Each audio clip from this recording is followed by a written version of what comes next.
Rock Against Racism really fought fascism back. And it must have the passion. Without the passion, that was the beauty of RA, is that everybody was utterly passionate about music. On April the 23rd last year, hundreds of people turned out to demonstrate in the streets of Southall, West London. They were protesting against a National Front meeting being held in the town hall. The crowds grew angry as the police kept them away from the town hall. In the fighting, which began in the early afternoon, 35 policemen and scores of demonstrators were injured. There were 300 arrests.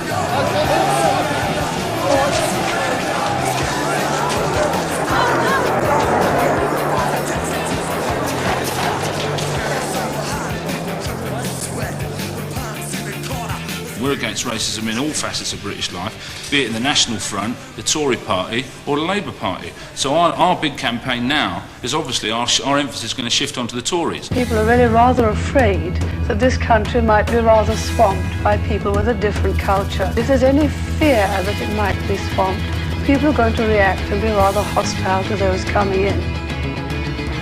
This was very much the riot issue, and that's why we've got it was also the week of the royal wedding, Charles and Di's wedding, and it was the cover of this one. We used a picture, I think, from John Sturrock of Toxteth burning with the royal wedding carriage going through Toxteth. So we called it the riot issue, and this was really the last issue that Ruth and I were involved with, and this was also the Ra Carnival in Leeds. And in a way, this issue was the day the baton was handed over to Two Tone. 1, 2, 3, 4.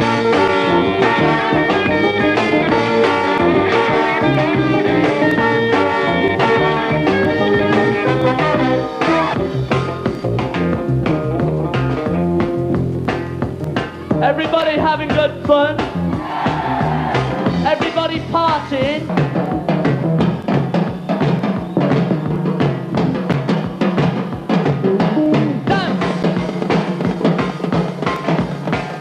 Clap your hands, stamp your feet. Today, they've turned off the wireless and turned on the musical heat in the nation's dance halls. Beneath the neon lights, youth resolves its differences. It's an offbeat, toe-tapping sound, a rhythm for their feet that takes high-spirited youngsters off the streets and into a music that speaks to them. It's been called ska, it's even been called blue beat and rocksteady. But when these bands start swinging, our young people are in total agreement. The only word for it is fun. The bands like the Specials and the Beat, the Selector were fantastic, and they were doing it on stage. They didn't need the Ra Star. They were doing it on stage. They were multiracial and proud, and it was so great to see that mantle taken up by young guys from Coventry and Birmingham and London. What we dreamt of in '76 was happening now. There weren't black and white musicians playing together. There weren't black and white bands on the same stage. My name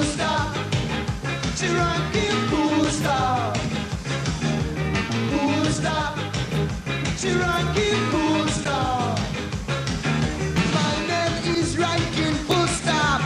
So all you really got to do is just a moving incomplete. I just a rock to the beaches, I would say, yeah. Our own campaign was burning out. We were dying because, you know, the focus of the NF had gone, and then Thatcherism, a whole new agenda was on the, you know, Thatcher with her swamping of alien culture. I'm going out tonight. I don't know if I'll be alright. Everyone wants to hunt me. Oh baby, they can't never see. I have to carry a knife because those people keep threatening my life. I can't dress just the way I want. I'm being chased by the National Park. Concrete jungle, the animals are after me.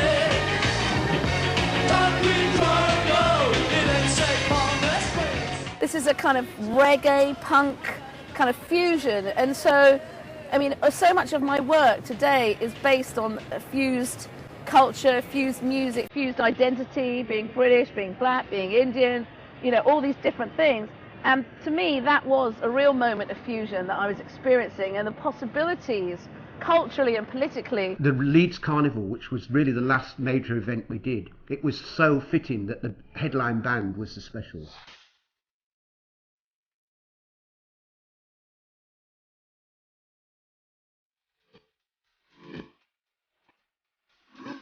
The atmosphere on that day was just electric, you know.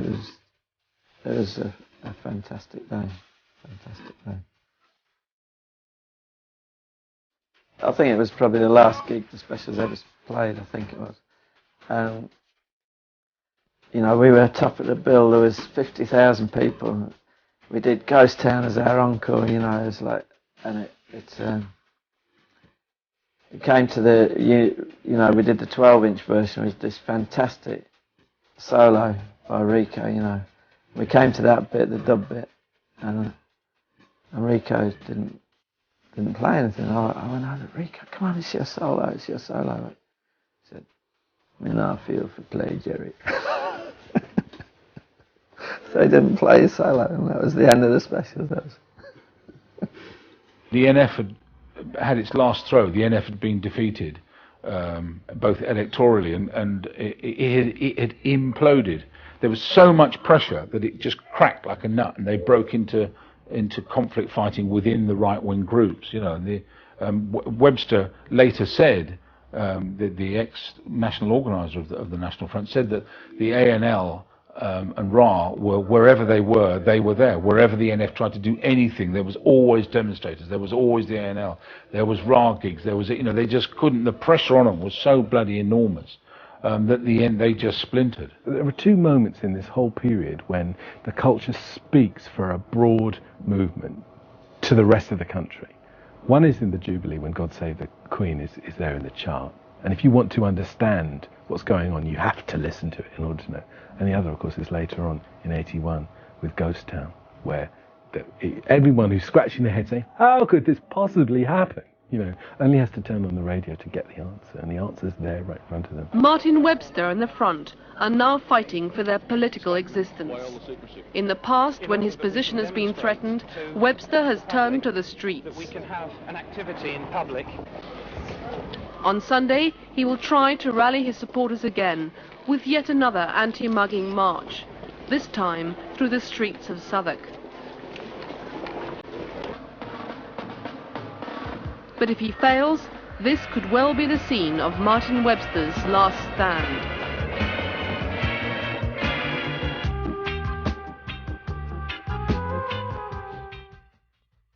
I'm really proud of having played a very minor part in all this, and I mean, I'm proud, you know, with humility, because it's easy to believe in theory that culture can change things, but we lived through a time where culture did, and actually I know that there are some people who claim the credit as individuals, but most of them don't.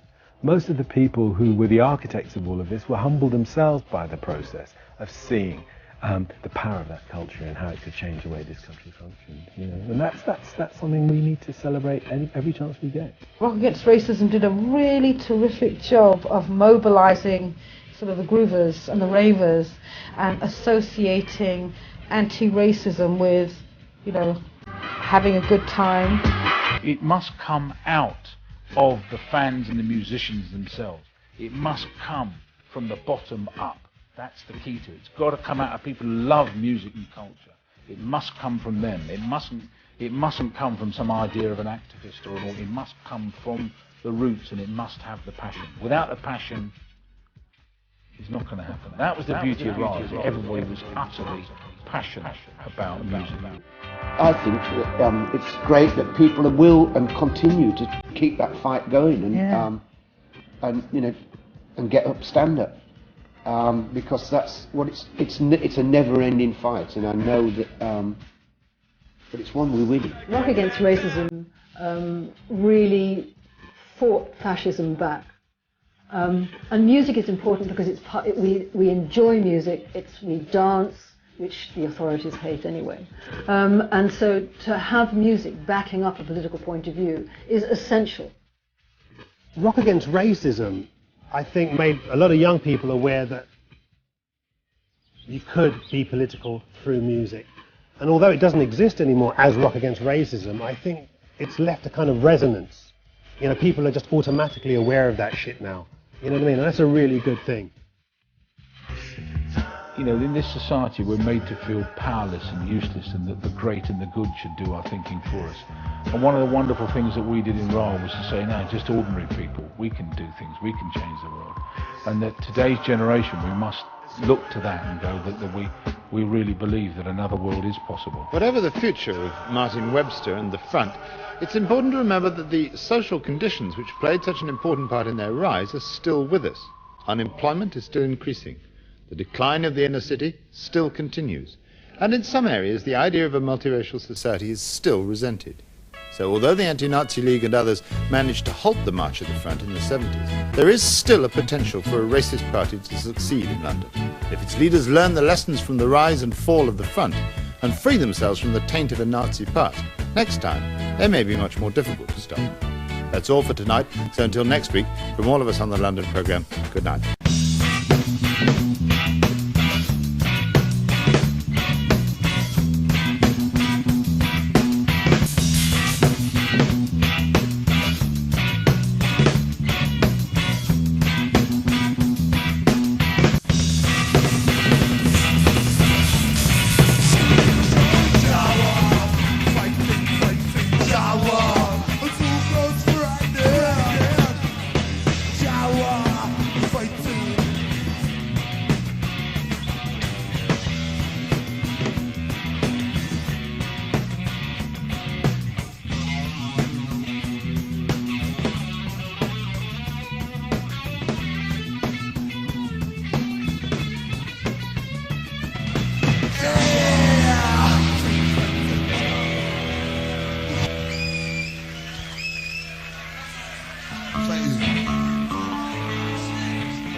Cause you give me a heart attack.